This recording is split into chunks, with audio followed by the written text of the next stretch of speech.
சத்தான சிற்றுண்டி வழங்கும் திட்டம் தொடங்கி மக்களை தேடி மருத்துவம் வரைக்கும் தோழி விடுதி திட்டம் தொடங்கி தெற்கு மாவட்ட விவசாயிகள் சார்பில் நடைபெற்ற பொதுக்கூட்டத்திற்கு வருகை தந்து சிறப்பித்த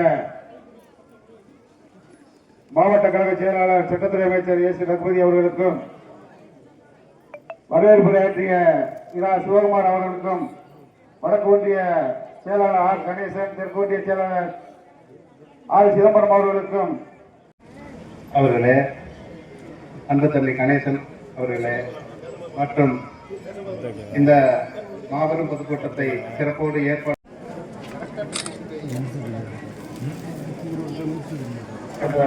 நன்றியுரை மாவட்ட விவசாய தவமணி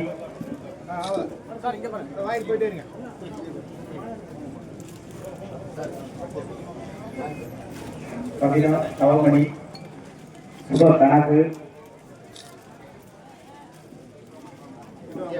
ஏன் மனிதர்களை ஆர் மீனால் பல நீராவி சிவசக்தி அவர்களும்.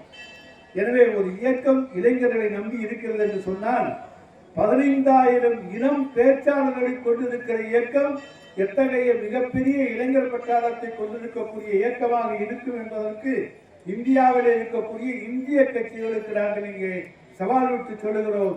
15,000 பேச்சாளர்களை ஒரு மேடையிலே இளைஞர்களை உங்களாலே கொண்டு வந்து நிறுத்த முடியும் என்று சொன்னால் தாங்கள் தமிழ்நாட்டிலே காலை ஊற்றி பாருங்கள். ஏன் எதற்காக என்று சொன்னால் இன்றைக்கு தமிழ்நாடு இளைஞர்களை நம்பி இருக்கிறது என்று சொல்லுகிற பொழுது அந்த இளைஞர் சக்தியையும் திராவிட முன்னேற்ற கழகம் ஈர்த்துக் கொண்டிருக்கிறது. வேறு எங்கும் அந்த சக்தி சென்றுவிடவில்லை என்பதை எடுத்துக்காட்டத்தான் இன்றைக்கு 15,000 இளம் பேச்சாளர்களை நாங்கள் கண்டுபிடித்தோம்.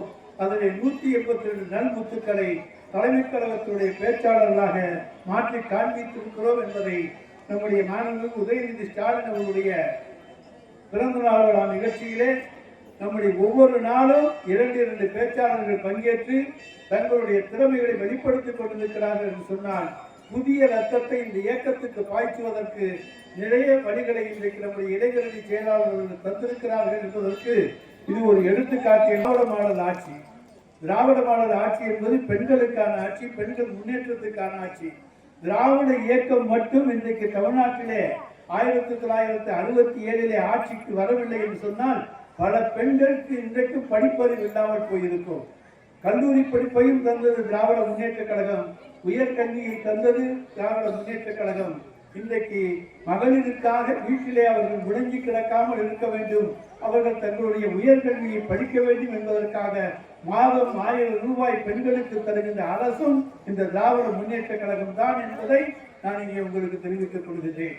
அதை போல இந்திய நம்முடைய சரத்பாலா அவர்கள் சொன்னார்களே, இந்தியாவிலே பல மாநிலங்கள், அந்த மாநிலங்கள் எல்லாம் தேர்தல் அறிக்கையிலே இன்றைக்கு எதை சுட்டி காட்டுகின்றன?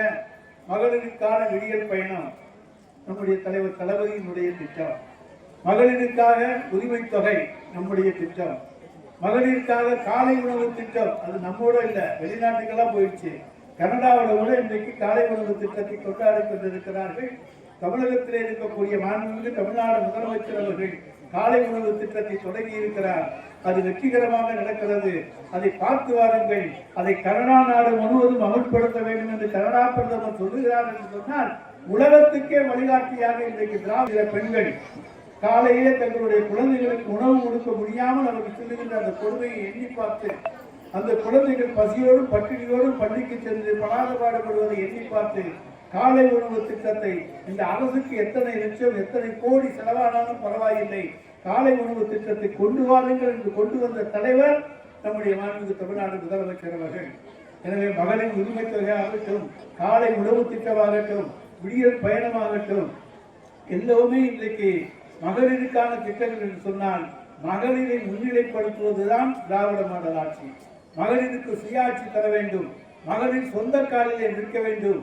ஒரு பெண் தைரியமாக நான் என்னால் இந்த உலகத்திலே வாழ்ந்து காண்பிக்க முடியும் என்கின்ற நிலைப்பாட்டை, அந்த பெண்ணுக்கு அந்த தன்னம்பிக்கையை உருவாக்க வேண்டும் என்பதுதான் திராவிட மாடல் ஆட்சியினுடைய உன்னத நோக்கம், எங்களுடைய லட்சியம். எனவே அதில்